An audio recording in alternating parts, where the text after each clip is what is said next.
Mga sa oras ano ang kisaingon. Lawyer dito. Lawyer mga i-read legit ilang ano read. Nadyo sila search warrant anang lawyer. Ah. Pati si Basti ganito nihangyo po dyan nga. Relax lang, kalmahan lang.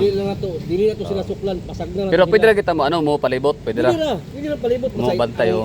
ang bala na to isa to yung magpabilin. Ya, naman yung manguli, naman yung magpabilin. Hangyo lang nako, yandam lang yung mga cellphone. Pag live mo, pag video mo, kaya maro na tong kuan. Unsa daw ka ng ano silang search warrant? Ilang basis o ilang kuan para Ambot. asa ang search. Ambot gani no. Mori pangutan na ambot. Wala ko ano na may search warrant, wala may warrant of arrest. Usa na kanang napas talaga puyo o sila Ma'am Hanlet na dra, puyo. Mo lang uli anong ta dapat? Mo na. Asa mag-ina karon? Nakay balita na asa daw. Walang magina si Basti Manila pa?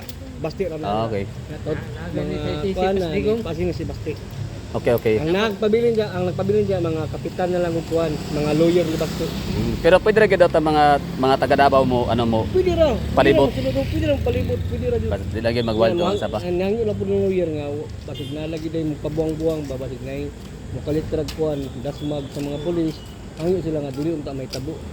Ade, kung kita kung mano mo mo nya, mato mo. Gikan ako dito. Kung palit makalag mo ugma o na may mga kailangan mga nidriya, inyong pasendaan na pag natay mga kauban nga murag dili maayo ang murag kanang putong ba putong. Nini tingog dito. Oh, ayaw ato madungon kay. Wala problema sa mga sir, wala problema. Basta dili lang sila moboto foul play.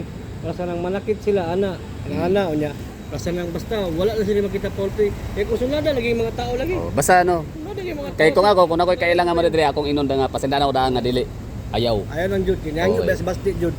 Yang si Basti nga dili jud ko sa mukon jud. Ang atong palaban lang yun ito, ang yan lang ang yun, palaban ng cellphone, pag live mo, pag video mo, eh, buhatan ka nagkuhan na, sila itong kasuhan, sila itong blacktaron. Pero yung yun Basti. Maray nga ni Basti. Usa pa ilang usa daw kay ano no? Usa ingon sa abogado. Sila search warrant, mama po yung Sila search Di mga ba wala buwan. munti ko sa ICC, di ba? katong warrant of arrest dito. So, yun na bali, yun yung ano natin dito. Ito yung ating nakalap na chismis kay Kuya. So, yun know, taga Barangay 10A sila busing, no? Ibig sabihin, ito ha, sa mga makapanood nito ngayon, right after ko dito mag-vlog, hindi kasi to live. So, aasahan natin na meron tayong malakas na signal connection dito, internet. So, upload ko to right away, right after, no? So, ngayon, pag mapanood nyo to mga taga Davao, shout out dyan. So, pwede ho tayong pumunta dito sa location, sa vicinity area, tapos, ano lang, ang atin lang dito parang presensya lang, no? Tapos yun na nga, dala ng cellphone, magdadala ng anything, no, na pwedeng mag-record. Maganda rin ang live. Ang maganda sa live ay ano siya, no, unedited. Oh, yun na yun, kumbaga uncut, unedited, raw footage. Tapos hindi siya ma-interrupt. Oh, so baga parang recorded na siya sa YouTube kaagad.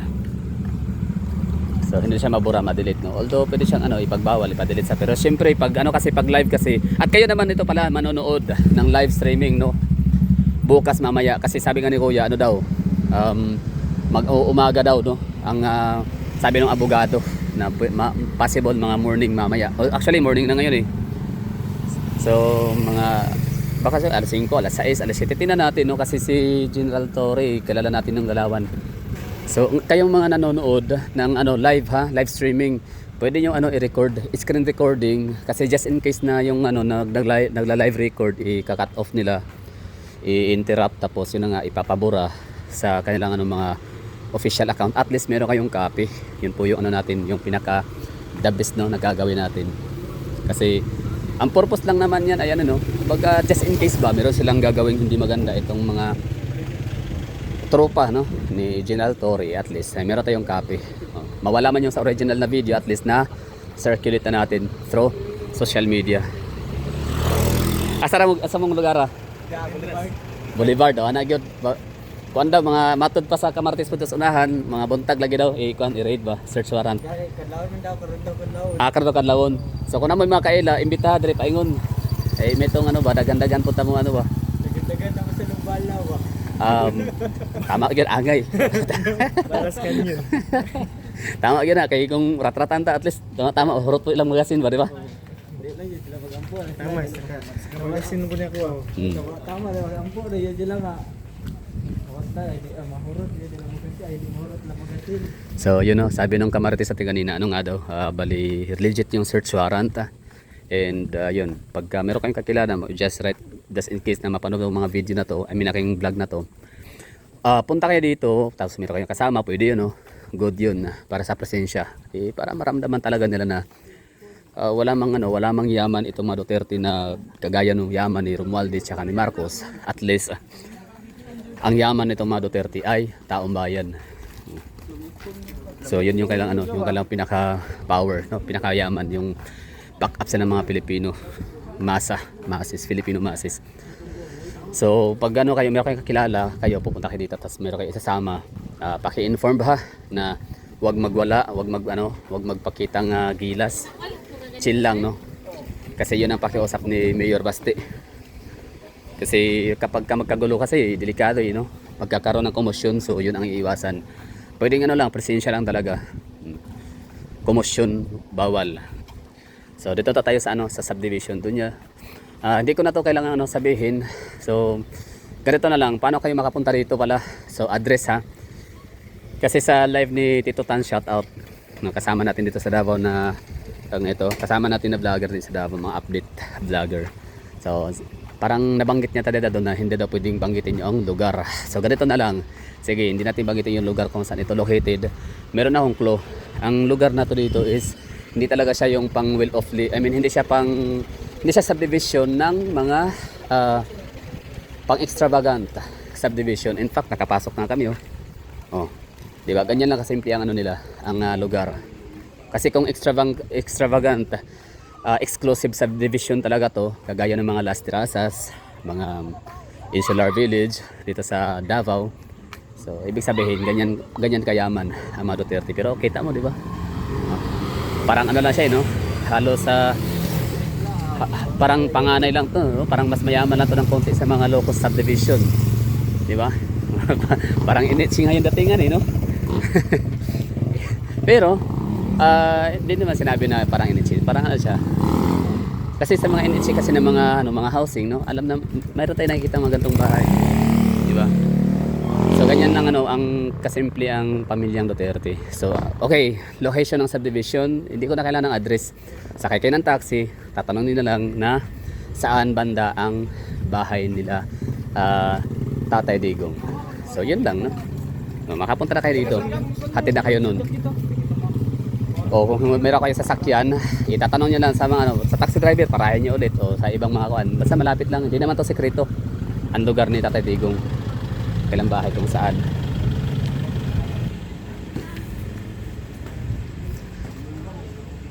Ito, ha, so welcome tayo dito sa subdivision nila Tatay Digong na Ma'am Hanilet Abansinya, Kitid 30. So andito na daw, di ba? Narinig niyo kanina, andito na daw yung tropa ni andito na daw si General Torre, nakarating na daw sa Davao or dito sa lugar, sa location. Tingnan natin.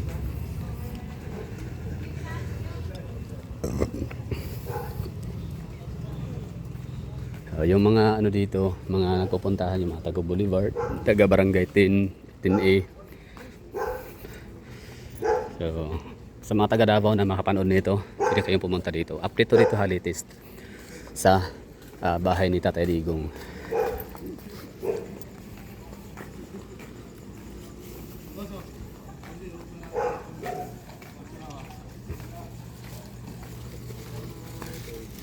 Okay, so okay lang daw i-mention yung lugar. So Doña Luisa subdivision.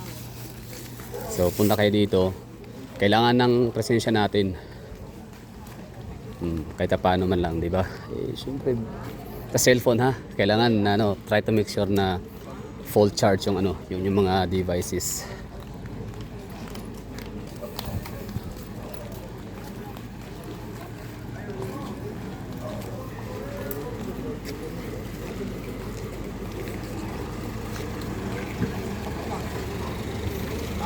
Yan, no? Duterte lang gihapon, Duterte pa rin. So ito na yung bahay nila Tatay Digong, pinaka corner.